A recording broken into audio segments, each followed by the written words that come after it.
Hey everyone, today I wanted to talk to you about the Film Never Die 35mm camera. Now the reason that this is important is because it's a brand new camera, and nowadays to get a brand new 35mm or film camera is pretty much unheard of unless you find a company that's really trying to bring these things back. Now it is 100% plastic.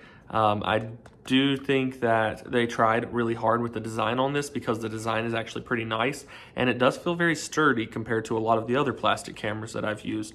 They also have a really cool logo up here at the top that kind of gives me like 70s vibes if I really look at it. So there's really not a ton of features on this camera aside from just taking the photo, being able to take a photo. We do have a flash here on the front and you can hear it powering up whenever you turn that on. We do have a film rewind lever up here at the top. Then we have our shutter button that has a film counter right below it so we can kind of get a good idea of how much film we have left to shoot. And then we have our rewind lever on the back.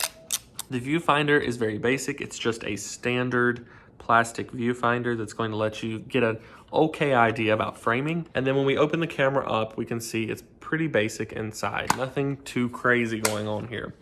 So I was really excited to try this because, again, it's a company that is bringing back film in their own way. And while I'm always hoping and wishing for a full feature camera to come out that shoots film, a new full feature camera, we've got to use what we've got. So I ran a roll of film through this, and I actually used the Film Never Die film, which is pretty nice. It's actually some pretty good film. It was the Kiro 400 ISO speed film. One thing that I noticed was you really do need to stand back from your subject with this camera because otherwise you're not going to get an in-focus shot. I got quite a few blurry shots with this, which is okay because it's to be expected that there's a set focal length here. And overall, I'm not disappointed. I'm really excited to shoot some more with this camera. It reminds me a whole lot of the Harman reusable camera, only with a different design and a different take on some of the features. Overall, it's a pretty good camera and the price is not bad. They're very reasonable for what this is. I'm gonna show you some of the shots that I got, but first I wanna give a huge shout out to oldschoolphotolab.com. If you guys are looking